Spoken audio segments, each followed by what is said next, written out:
All right, so welcome back to another episode of Sober Yoga Girl. I am super excited to have DJ Taz Rashid with me. He is a DJ and he produces amazing yoga music that if you've been to one of my yoga classes, I'm sure you've heard his music before. And I'm super pumped that you're here today, so welcome.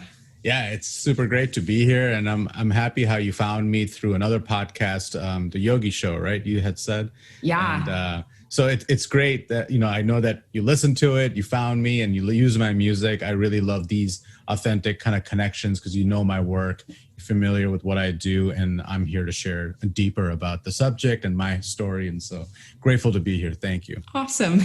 So let's dive in. Why don't we start off by you kind of telling me a bit about yourself, who you are and where you're from? Who am I?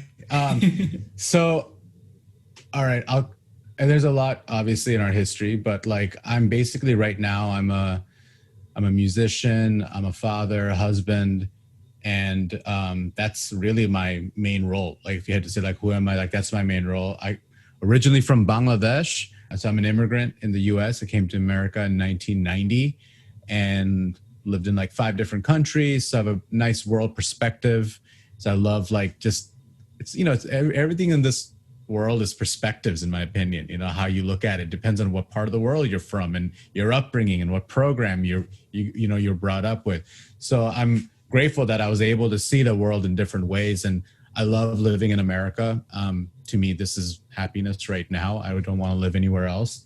And I'm happy with my family, and I love to practice yoga, meditate. I'm on the warrior's path, the peaceful warrior's path, and that's really my story right now, and music is my life. I love my family, I love my wife, but music is my passion. That is my jam.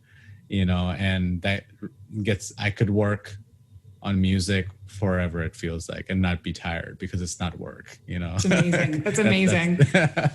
I just posted something about that the other day on Instagram. Yesterday was my birthday, actually, and everyone was saying, belated. Thank you. Cool. Everyone was saying why don't you take a day off work? And I posted the exact same thing, which is I don't want to take a day off work because I love my work and I want to see my yoga students. And, once you've found something that you love, it's I don't need a day off. Yeah. The idea of vacation is totally different when you find your passion. When I was in the 9 to 5, it was 9 to 5 meaning nothing wrong with 9 to 5. 9 to 5 meaning when I was in the corporate world, not knowing my passion, I consider that living in the matrix or something like that, Yeah. And there, everyone I knew and around me and myself, we were always looking for the vacation. We were looking forward to Friday at 5 p.m., leaving work because it was work. It wasn't oh, this is what I'm here to do and be. And for me, I love Mondays. That's what I love is I love Mondays because that's oh man, I'm finally at my desk, had family all weekend and all that, but I love Mondays. But before it was I love Friday at 5 o'clock. Yeah. You get to leave. So it's your whole perspective on how you live life changes once you find the passion work and it actually works for you. Because that's the other part, is making it work financially. So It's not just I love what I do, but I'm not making any money. It's all right, we got to tweak some things and make it work, Yeah, totally. So let's dive into kind of your partying sort of history. How did you kind of get into that when you were young? I mean, it's a similar story with a lot of people. I don't think it's anything special. It was probably sophomore year in high school. It was I was a really good student. I was a musician, but you just start seeing other friends that are smoking weed. It's I think cannabis was popular with the kid. It was, our school wasn't this is the 90s, so we weren't into pills and all those all kinds of crazy drugs that are out there now. I don't even know half the stuff I don't even know, but we just had cannabis and alcohol. That was it, and it was straight up easy stuff in that way. Of course, there are gateway stuff and other things, but it was just the simple stuff. And it was I didn't even know what getting high was until obviously I tried it. It was holy crap, I'm laughing and this is so much fun. So I started with cannabis, I was in the music scene as well. And it was just a pure thing, you're with some friends and you have this like altered reality, you know, and that's really what it was. It wasn't like I have to get high. It was more like I enjoy this altered reality because music sounds better, food tastes better. So it was like changing the senses, you know. So it was like this like cool experience, and obviously like didn't know the repercussions and all the things that come out of that. It was just like a very innocent type thing. Of course, it was illegal, and you know, you could get in trouble and things like that. So you could be secretive about it from parents, school. But this is a story that a lot of people share, obviously. And then I, you know, got into alcohol, and my story is actually interesting. So I partied like half of my sophomore year. Junior year was my like dip of partying in high school. Like I was just like, it was like, you know, our school was interesting because like people would leave during lunchtime. So we would all go get stoned during lunch, you know, and a lot of people would drink during lunch too. I never did that. That's like way too much. But I was like kind of like a zombie. I feel like half the day in school, if I went out to lunch and you know, and smoke cannabis, because like I remember I had chemistry too, which is like advanced chemistry. And I sat in the front row, like part of the year. And I remember my eyes were probably bloodshot. I was usually eating a bag of chips. People are like, did you not just get back from lunch? I'm like, yeah, but I'm still so hungry, you know? And I'm like sitting there, and like I remember my teacher, her name was Mrs. Budendek. She was like this nicest lady, older lady, and she knew, I'm sure she knew, but she would never like call you out or make a fool. Like I just remember she was so animated, but I've totally like looked back. I was like, oh my God, I was like a zombie half that year. My grades, you know, went down and just brought up a lot of things. But interestingly enough, senior year of my high school, I got in some trouble with like some of my friends. I was also a class officer, meaning like I was in student government. So I was like a fully productive, active, you know, I wasn't like partying and then I just like stopped everything. I was like super duper involved with the school, organizing, like I said, student governments. I was on the big teams. I was in bands. I was playing music, like rock music, whatever, like, you know, rock bands, solo stuff, involved with the talent show, getting good grades. So like, it definitely lowered my GPA. I remember that, like I went from like a 3.9 to like a 3.6 kind of thing. But I'm like, and I was like trying to find my identity. This is a big conversation around identity and partying, because especially when we're young, we don't really know like, hey, should I hang out with these kids? Do I hang out with the stoners? Do I hang out with the jocks? Do I hang out with these, or do I just hang out with whoever I want? Like there's just like, you question things, you know, because you're growing up. And I remember going through that because I didn't really know where I fit, because I actually fit in a lot of different places. So, but our school was so segregated with like the groups of people. These are the jocks. These are the soccer guys. These are the, you know, football players. These are the stoners. These are the guys that listen to Fish. These are the guys that listen to Dave Matthews Band. And it was just like, these are the band people, the marching band kids, you know, like, so there's like all these groups. I just did not like that idea. Like, I was just like, I was friends with so many groups. So I'd always go to all kinds of like gatherings and parties. And even in college, I was like that. I was part of a fraternity, but I partied in all the fraternities. Yeah. But interesting, what I was saying is that I went off for our senior year, right before the year started. I got in some trouble with some of my friends, and I would always look older, so I'd go buy beer, and like, because they didn't want to question like a foreign kid or something like that. Like, yeah, he looks Pakistani, he looks like 25. Go ahead, let him through. And I bought like a 6-pack. I remember that, and there was an undercover cop outside, and he busted me and like my friends, and obviously they were really using us to get this gas station in trouble, who was selling to minors. That's what was going on. Yeah, we got arrested, but thank God, because we were minors, they didn't charge anything and we got away. But our school found out and they kicked us off of student government. Oh, no. So all this happened. I couldn't go like join the honor society and stuff like that. But this was a moment in my life where I remember I had to make a decision, and I made, in my opinion, a really good decision. I had all these like party friends. I was involved like with the cool kids and whatever, you know, like you want to call like popular people of the school. And I was partying and all that. But I made this decision. I was like, what if I went 1 year and not drank at all, or smoked any weed, or did anything, just concentrated on school, getting into college, concentrated on music. And I made that decision my senior year, which was like the peak year as a teenager, which was like a year that everyone partied harder than ever. Because it's like your last year, you know, like hook up as much as possible, party as much as possible, because you're leaving all these people going off to college. And I made the decision to let all of that go. And I realized like all my friends changed. Like I wasn't like not hanging out with any of those people all of a sudden. Like, yes, I would sometimes hang out with them, but I wasn't partying with them. So my experience of all that was just like I was bored. I was like, this is stupid. Like, I'm gonna go do something. So I played a ton of guitar. I joined the speech and debate team again. I used to do like humorous interpretation when it's like when you do like different voices and characters. And like I was like excelling in all these different things. I was working out. I was running in the track team.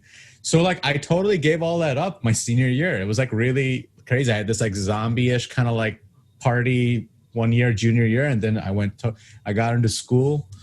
And then when I went to school, obviously I made the conscious decision to start partying again. And I loved it. And I wouldn't have changed that for anything. I partied a lot in college. I went to Miami of Ohio. And that's kind of like how I got into it. But it was a lot of identity seeking. Yeah. It was a lot of finding out, like, it really, I think that's what it is in high school, is your identity. Like, who are you? And then you end up doing this stuff to kind of like fit in or not fit in. That was my experience, at least. And yeah, I wouldn't have changed it. I think I made the right decision of quitting drinking my senior year. It made a huge difference. Yeah, it was crazy. Like the youngest person I've ever heard who's made that decision. Yeah, my parents were happy about it. Like, I could have secretly still done it because all my friends were still, like, all those guys I got in trouble with, they all continued that path. They all drank and they did whatever. And I was just like, wow, like I never hang out with these guys anymore, you know, like, because they would be doing that. And that was like the commonality. And I just, I had like I remember like I felt funnier than ever. I felt like a renaissance that happened within my like upbringing, like, or not like my, I don't know what it was, but I felt really good that senior year. Like everything was just like awesome, you know? Because I felt this new identity had come in where I just owned it and I didn't care which group I belonged to and stuff. Like it's like I did that, then I just like tapped out. I'm like, you know what? I'm just gonna do my own thing for a year. Still friends with all the cool kids or whatever, but it didn't bother. It didn't rock me. I didn't care, you know, who I was hanging out with. Cool. You know, I really related to what you said about at that point in your life when you were drinking a lot, but then also kind of being in all the clubs and doing all the leadership things at the same time, because I was kind of that kid. Like I described myself as like this strange paradox in high school where like I was the editor of the newspaper, but also was doing keg stands on the weekend. And so absolutely. I think that's a fun way to actually be, to be honest. I mean, I lived my entire college year like that. Like I was a student senator. I played music every week. Like starting freshman year, I played guitar a lot and I sang like at all these bars. So it's interesting. So since we're talking about this, in college, and I love this because I never talk about this stuff in any podcast. It's like kind of a fun subject. So in college though, like because I played guitar well and I sang and stuff, I ended up like meeting a guy who was a junior, like when I was a freshman. So I just got to college and this guy's like, he's in one of the really cool fraternities, like Phi Tau, you know, like they got all the girls and had the best parties and kind of stuff. I wasn't even in there, but he was in there. So he was an older guy. So he got me into all the bars starting like freshman year. And so like, and I would play there and I had this like whole experience starting freshman year of just being able to go anywhere and wherever I wanted in school.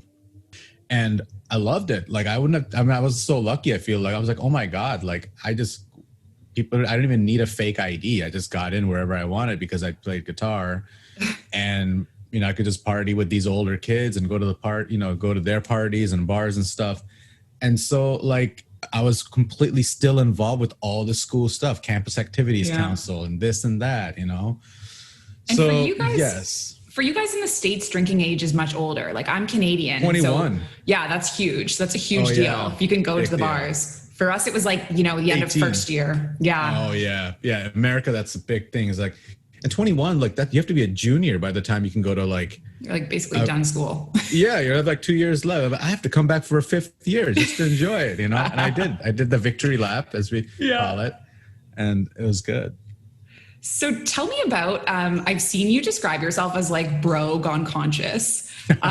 Tell me about that. Like, so when did you kind of like make this shift from like your partying into more like spirituality?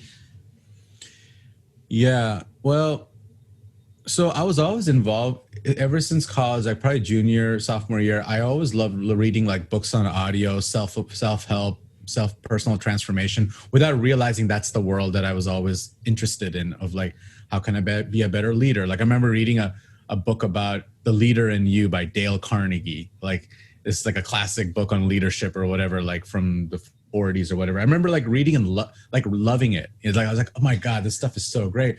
These are like self-help books, you know, we have a million of them these days. And I remember like reading this stuff, like starting in college and like loving it. And so there was always a part of me that was always looking for more meaning like, how can I be a better person? How can I be like a better version of myself? Because how can I excel at what I'm doing, you know? And I remember like after I graduated, one of the things that happened when I was graduating was like a few days before my final graduation, 2005, my apartment burned down in college. And I was like, it was so weird. It was like the best thing that happened, and I'll tell you why. So like I was taking one of my final exams, and it was actually in a bar. Like it was like a celebration class. Like it was a class, but we finished everything. So the teacher, we met and we were just hanging out, having food and having some drinks with the class. And I kept getting a phone call, and I was just like, what's going on? You know, and it was my neighbor. She's like, dude, your apartment is burning down right now. Your room. Quickly ran over there, and like pretty much everything was gone in there. And so I had insurance, so I was able to buy everything back. And in that process, I went to a bookstore and bought a bunch of books because some of my books burned down. So I just bought some new books. And I got some books on power of using your mind. There's a book called How to Use Your Mind and Get Anything You Want, or How to Use Your Mind and Get Everything. And I was just like, what is this idea? Or what is this subject? And it was obviously talking about things like the law of attraction, right? You know, because those books had been out there forever, but The Secret had also just come out like a year or two after that. So like I was leading my way into that book, which really changed my life. Celestine Prophecy was another book. I don't know if you've heard of that. I forget the author's name. Amazing book. So these are like 2006, 2007 that I was reading about spirituality, our perspective on life, on religion, and different dogmatic ideas that controls our lives, actually, if we don't realize it. Like these are the strong like backbone of our psyche, our human psyche, which makes up the matrix, you know, and this is the subconscious behavior. And religion is a big part of that. You're going to go to hell if you do this. You're going to go to heaven if you do this. And it's just like, so these are the things that a part of our brought up, you know, in our program. And I started like looking into ideas of how can I change this program that I was Taz Rashid in 2006, you know, so I didn't even realize what I wanted to shift into, but around 2007, 2008, what I come to was the amount of partying that I was doing and like living the corporate life and just, again, being a zombie in the matrix. I was having fun, but I just realized I wasn't fulfilled. Like I was like, what is there for me to do? Am I just going to die like this? Like I'm prescribing to all these ideas, but this is not real. And so I started questioning the reality. That's what was going on. Like question your life. And that started leading me into these paths and practices. Yeah. And so is that kind of what led you into yoga, or were you practicing yoga before? I was doing meditation first. Like I practiced yoga. I would do it here and there, but not like a regular practice. It was more like yoga as meditation. Yeah. That's what I was doing a lot of, actually, starting 2006, 2007, even while I was partying. And I speak about this in some other podcasts. So, you know, the whole idea was like, I was trying to improve my mind, and I was in sales and marketing, and I was always trying to keep a positive attitude. So I started with like binaural beats meditations guided meditations and how I can reprogram my subconscious to be more positive and attract things I want. So I would like listen to these meditations all the time. There was a lady named Kelly Howell. She's, in my opinion, one of the best, guided meditation teachers out there. She still has her stuff now, but I discovered her in a bookstore, bought her CD. It was like, if this bookstore was my, client, I went in there and this guy told me, he's like, hey, you listen to this stuff, fall asleep with it, you'll be like a different person in a couple of months. And I'm just like, that's crazy. And I tried it and it totally worked. Like my whole life started changing from 2006, 7, and the decisions I was, making and how it led me into better situations of a corporate lifestyle, getting rid of debt, 100%, meeting my girlfriend, who's now my wife, and then, going into like actually leaving the matrix, as I call it, which is like the 9-to-5 cubicle life, and then going off the deep end down the rabbit hole into where I am today. And that's like a whole journey. It's not like in one day I was like DJ producer traveling around the world, but it's like, you got to take that step at some point. Of course, you need to take care of your household and finances, but like I was able to like leave that and start making smaller decisions that I just kept saying yes to possibilities. Like that's the thing, is like it just starts different things just come your way, when you become like a yes person with your passion path. And there's so many crazy ways how things led, it's just like things connect, and we all have those stories. Yeah. But it was a meditation, and then it was yoga, became more of a part of it. It's amazing. And so what does your yoga practice look like now? Like, what do you... Yeah. My practice is not like I have some daily practice. I get up at 4 a.m. and meditate. And I don't either. I have a 2-year-old. I have a 2-year-old baby. So like, my wife and I, we take care of her, and we're pretty busy with our life. And I'm lucky if I get to practice maybe 3-4 times a week. Yeah. Anywhere between, now because I'm home, I'm not going to a studio. Like before, when COVID wasn't happening, I would go to like a studio and practice like 3-4 times a week, like a 1 hour, 75-minute kind of class. I personally love like strong vinyasa flow class with music. I love hot yoga. I love to sweat, but not Bikram, but just like hot vinyasa flow. So that's my personal favorite. I love like going to like strong, like almost like fitness style yoga classes. Yeah. I like them all. And like, if I'm really need to stretch, I love yin classes, but I don't practice yin as much. I'm into the yoga vinyasa flow. Cool. Kind of thing. And how did you end up like making music specifically for yoga? Like, how did that end up? And I think it's amazing, by the way. Like, I feel like it's just, I'm able to piece together a playlist. I think I was saying earlier that like just has an arc, and that is so hard to come by, like just the perfect music to fit the mood. And so that's what I love about your music, is that you have like kind of music for every moment in the practice. And so it makes it just really easy. Thank you. Thank you very much. Yeah, it wasn't something I planned at all. Like, honestly, 2011 is when I left. I was working at a university in a cubicle recruiting students online, and they fired me, and it was like the best thing in the world. And my boss was super cool. He was just like, you got to go, man. You got to go somewhere else and do your magic. Like he was like, you're going to do great things, but you do, like, he was like, as if he was doing me a favor. He's like, you got to leave. Like, sorry, man, this is not for you. But I wasn't DJing then. I've been playing music since like 5th grade. Like, piano is my main jam, like I was classically trained and stuff. And I used to go to like state competitions. So I have a backbone of theory. Like, I understand how to write music because I grew up with it. And like, I took all these theory classes as a child. Thank God my parents took me to piano classes. And one of my teachers really was like, you have to learn theory.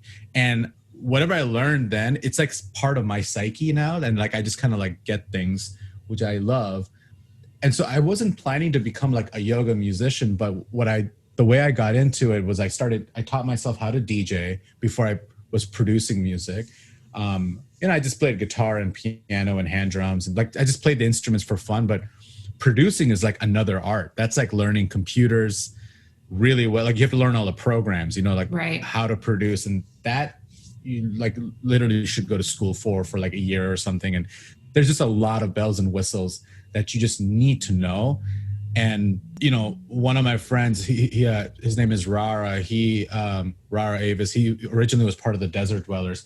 He was like listening to some of my music, and he was just like, "You haven't really ever gone to school for music production, have you?" I'm like, "No." And he's like, "Highly recommend you just do that." And he gave me some names of, and I listened to him. Like I told him later, I'm like, "I did what you said," and I took a year, invested a bunch of money, and and that changed my life. Like you have to like invest in yourself, into your passion, because you can do it the hard way and just watch YouTube videos, and you're going to continue, like even if you go to school, you're going to still continue learning. It's not like you got it all, but schools usually have some sort of structure. You need some sort of mentor. And I work with a lot of other producers through the school who was like giving me feedback on my music. So I was like learning, and this is just a couple of years ago. Like I started producing 2014, 15, but I didn't go to this school till like 2017, 2018, I think. So like I was producing kind of like self-taught. Yeah. And it's interesting. Some of my, I wrote some stuff that still get played a lot, even during that time. So I was making decent, but my production just got a lot better after I actually invested in myself and went to school. So what happened was I was DJing in Chicago where I like lived around 2011, 12. And I just wanted to create like parties without drugs and alcohol. Cause so 2000, I think 8 or 9, I stopped partying. Like I was just like, I want a different reality for myself. So I gave that up. I'd also met, my wife, and she was on that path to recovery, getting out of that, world. And so we wanted to create these parties, and we called it Club Divine. We used to do a meditation like once a week on Fridays, and I would just like play music out of like a speaker, and people would stick around and be like, you should get like a speaker and just like, play this music. And I'm like, okay, that's like a DJ or something. So I taught myself how to DJ, and we started doing these parties, and like 50, 60 people would come, sometimes up to 80 people. And that's like a solid group in a room, so we would meditate for like 2 hours, and then we would do this party. And then it started becoming a thing in Chicago. I would do it once a month, On the peak, there was probably like close to 200 people that would come. Wow. It was great. Like there was different rooms. There was like a healer massage room. Like there was a chill room, and there was like a dance room. Sometimes we'd have vendors. And this was like, people got to know me in the Chicago scene as a DJ, but like a kind of like a conscious musician DJ. Yeah. And so my wife was in yoga teacher training. And so her teacher asked, "Hey, you want to come DJ one of our classes?" And I was, that's like kind of weird, but I just said yes to it. And I don't even know that they would pay me. I was just like, sure, my wife is in your class, I'll come and play. And they were insistent upon paying me. And then they were like, instantly, they were like, "Can you come back next month?" And all of a sudden I'm playing at all these yoga studios, North Chicago, cool. Like left and right. I'm like, is this real? And then I didn't really know it was going to become a lifelong thing, which is like, I was like, is this like a career path? Because there really isn't a career path around this. You kind of have to create it for yourself. It's not easy. I'll tell you that right now. There's not a lot of us that's made it full time doing this thing. You have to hustle like crazy and be super creative around how you make your income doing it, because it's not like yoga studios are just paying giant fees to DJs to come play music, especially now it's like non-existent. But I got invited to a festival with Wanderlust. They found I've been to me. Wanderlust. Yeah, so somehow they found me, and they were in Chicago at a big field called Grant Park in the city. It was like 6,000 people there that day, and they booked me as the DJ, and it blew my mind. I saw the possibility. I saw, wow, like there's a world of yogis awakening into their higher selves, and I'm going to be one of the musicians that's going to help take them to that higher level. And I made that decision that day, and they obviously heard me, and they loved what they saw and heard and what I was doing, and they invited me to like all their events. Like their owner one of the owners like personally called me, which was like so it was all out of invitation. I never applied to go in there. They just reached out to me, and I said a big yes. And but I was also working with Yoga Journal at the time. So my resume was starting to build up, but it was, all these yoga places, not even those ecstatic dance events kind of went away. I love those events. I played them here and there, but the yoga events, meditation events they're still my calling, and yeah. It's amazing. And I was like, I got to make music for it. I was like, okay, I'm DJing, but I got to make my own music, and I know how to write music. So I just taught myself, went to school. It's so cool. And I love how it's like, you never saw this being like where you would end up. And it's just kind of like never the direction, you look backwards and you're like, this all makes sense. But like the path leading up to it is like, you never knew where you were headed. So we talk about passion, and in 2011, I worked with my friend who's also a life coach. His name is Soleo. And he had me write down my passion. We did some work and some visioning. And my passion was to inspire and enliven humanity with music. And I didn't know how I was going to do that because I wasn't even DJing at that point. I wasn't even producing. But I wrote down my passion, and people who are listening out there, I highly encourage you to write down your purpose. If once you realize you're like, this is me, this is what I'm called to be, write it down and like meditate on it. But because you kind of start actualizing it in physical form when you write it out, there's something powerful and energetic that happens. And I didn't know the how yet. And my friend was like, don't worry about the how, that'll happen. The universe starts orchestrating. Like, it's like you put in the order. Yeah. Excuse me. When you find your passion, you check it in. The universe is like, okay, we got his passion order. Let's orchestrate some magic. And, he's going to meet this person, and he's going to be invited to go here, and then he'll meet her. And this, it's like, you got to call that in. It's incredible. Oh, it's so inspiring. So if any of our listeners are interested in finding you, like what events, workshops, what do you have going on online? I'm kind of all over the place right now because I'm not physically touring as much. I'm working with all kinds of online events. I'm doing regular things with Wanderlust, different yoga teachers. I just started this series with Kino McGregor and so other yoga teachers. And yeah, I'm just, I'm online a lot. So the best place to find me are places like Spotify. If you just want to listen to my music, follow me there, Apple Music. Everything's under DJ Taz Rashid. You can go on my website, djtazrashid.com, and I've got some free music there. But I will be starting to do live events very soon. I have like 10 events booked in June, like in-person events. And I'm so excited because I'm like, is this a return? They're all outdoor events, which is great. So the summer, I think people have to realize right now that it's safe enough to do outdoor events, keeping the distance and stuff like that, however you want. But you can still do indoor events, but I think outdoor events are going to become really popular. Yeah. So I have things like that coming up. I'm doing an event here in Florida. I'm currently in Florida right now till May. Another outdoor event that's going to happen in April. But yeah, Instagram, places like that, stay tuned. If anyone out there is a yoga teacher or you use music or need music, I developed this program last year with my music and a few friends' music where you can use it all and monetize your videos, programs. And it's an incredible offer for what the value and what, professionals actually charge to license music. I just created something that was really accessible and affordable for yoga studios and yoga teachers and movement facilitators, meditators. And that's on my website as well, which maybe you can include or something like that. Yeah, absolutely. We can definitely put in a link there.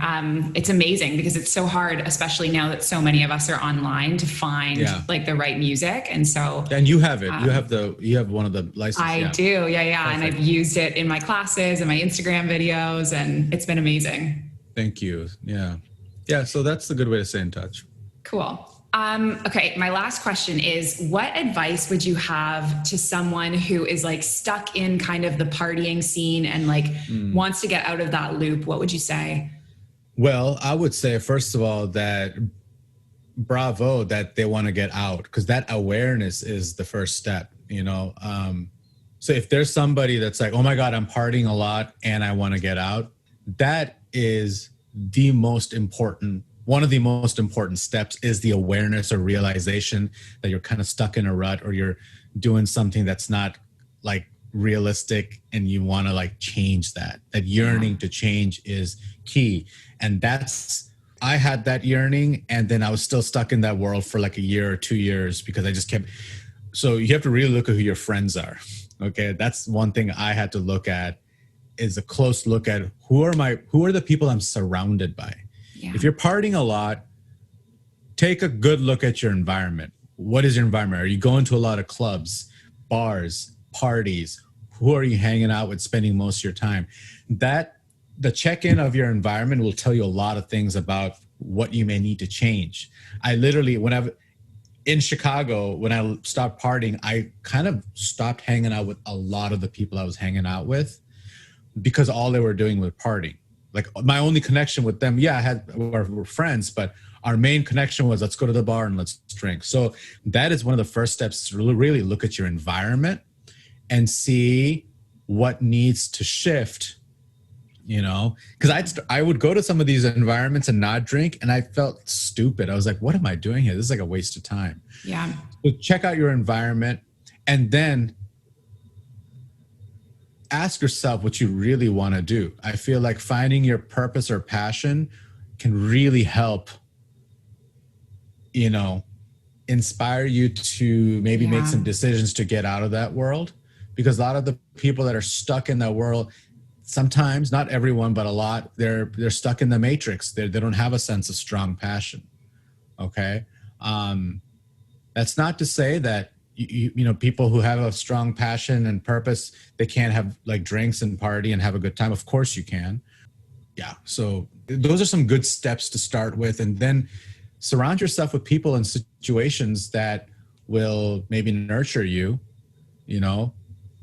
like will help you. So it's about, life is relationship. Everything is about our environment and what we surround ourselves with. If we want to get out of the drug scene, but we keep going to raves, it's not going to change. You see what I'm saying? It's like, it's not going to happen. You're going to just keep partying more because it's the kind of environment you're with. So environment is, that would be the first step to look at. It's so true. Go to yoga festivals or yoga classes or meditation situations or exercise. Like fitness is great. Like even if you're not into yoga, like go work out more, like addiction is like, in my opinion, addictions show up in different ways. You may stop partying, but it'll show up in different ways. Technology, food, exercise, yoga, like it's a psyche thing, So we didn't obviously talk about all that, but those are huge conversations. Addiction is a sneaky thing, it shows up in different ways in our life. I mean, I still have addictions to different things. I'm sure, like work, like, I should be doing this, but I'm doing this. Like having the awareness is good. And it's a journey, Totally. And, I've asked a lot of people that question, and you're the first person that's identified that whole aspect of like finding your purpose and your passion. And like, I know for myself, like when I hit, 30 days sober, that was like the game changer for me. Like I had to figure out, okay, what am I here to do? Why am I so unhappy that I'm like numbing myself so much? And finding that passion is what like kept me propelling forward. I think you really hit the nail with that one.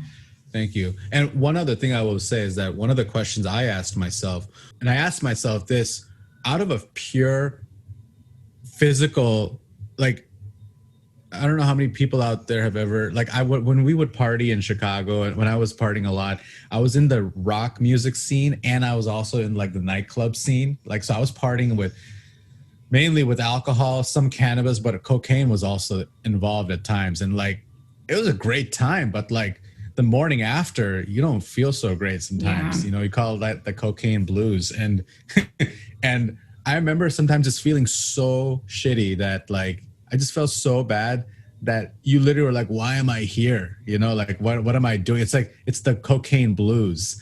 And I'm happy I was in those states because it allowed me to ask myself, like, am I fulfilled? Yeah. And that is a question that anybody can, like, are you fulfilled with your life? It doesn't matter how cool you are, how much money, like, do you feel fulfilled? And if you can't honestly, like without ego to yourself, honestly, if you can't say yes, you need to like look at yourself in different ways. Like what needs to shift so you can actually feel fulfilled with your life? And that question allowed me to start really look into what the hell is all this about. Yeah. Yeah. Cool. Well, that's a great thing to end on. Taz, thank you so much. It was honestly like so cool to meet you. And I hope that I meet you in real life one day. Come to one of your events, come to one of those Wanderlust festivals. You can organize a yoga festival in Dubai. That's where you are. Or, wait, where are you? I'm in Abu Dhabi. Yeah. Abu Dhabi. Yeah, UAE. Yeah. I know that they're doing yoga stuff over there. So organize it. Book me, have me out there. Epic. 100%. I'm in. Yeah, I want to play in the Middle East because, you know, my last name, Rashid. You know, it's like, I bet it would be great. Be like, oh, we got DJ Taz Rashid. Yeah, you know, in the Middle East. Like, it would be. I want to come out there. Let's do it. Amazing. Sweet. I'm game. Cool. Well, thank you so much. And have a great day. And we'll see you soon. Okay. Thanks so much.